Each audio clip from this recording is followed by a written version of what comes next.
Imagine waking up to the sound of gunfire not once but every single morning. For millions in Darfur, Western Sudan, this isn't a nightmare, it's reality. Now you might have heard the name Darfur in passing on the news, but what's really happening there? Why does this crisis keep coming up year after year? Let's take it back to 2003. That's when war erupted between Sudanese government forces and rebel groups in Darfur. What followed? Absolute chaos. Villages burned, homes destroyed, families forced to flee with just the clothes on their backs.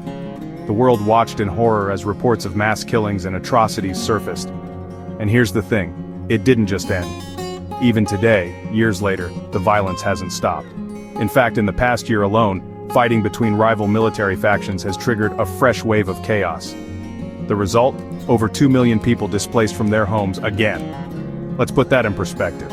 Imagine every single person in Birmingham suddenly packing up and running for their lives. That's the scale we're talking about. The situation on the ground? Absolutely dire. Food? Scarce. Clean water? A luxury. Hospitals? Overwhelmed or destroyed. And for children, there's barely any chance to go to school, or just feel safe. But it's not just the fighting that's deadly. Hunger and disease stalk refugee camps. With international aid blocked by violence or red tape, families go days without proper meals. Some aid workers have even paid with their lives. Now you might be wondering, why hasn't the world stepped in? Truth is, the crisis in Darfur is incredibly complex. International organizations try to help, but politics, security risks, and sheer scale make it nearly impossible to reach everyone who needs support. Sometimes, the scale of suffering is so big, it's easy to switch off, to scroll past the headlines thinking, that's sad, but what can I do? But what if I told you that even just caring, talking about it, sharing what's really happening can make a difference?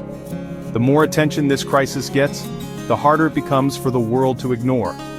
And for the people of Darfur, that attention, that hope, is sometimes all they have left.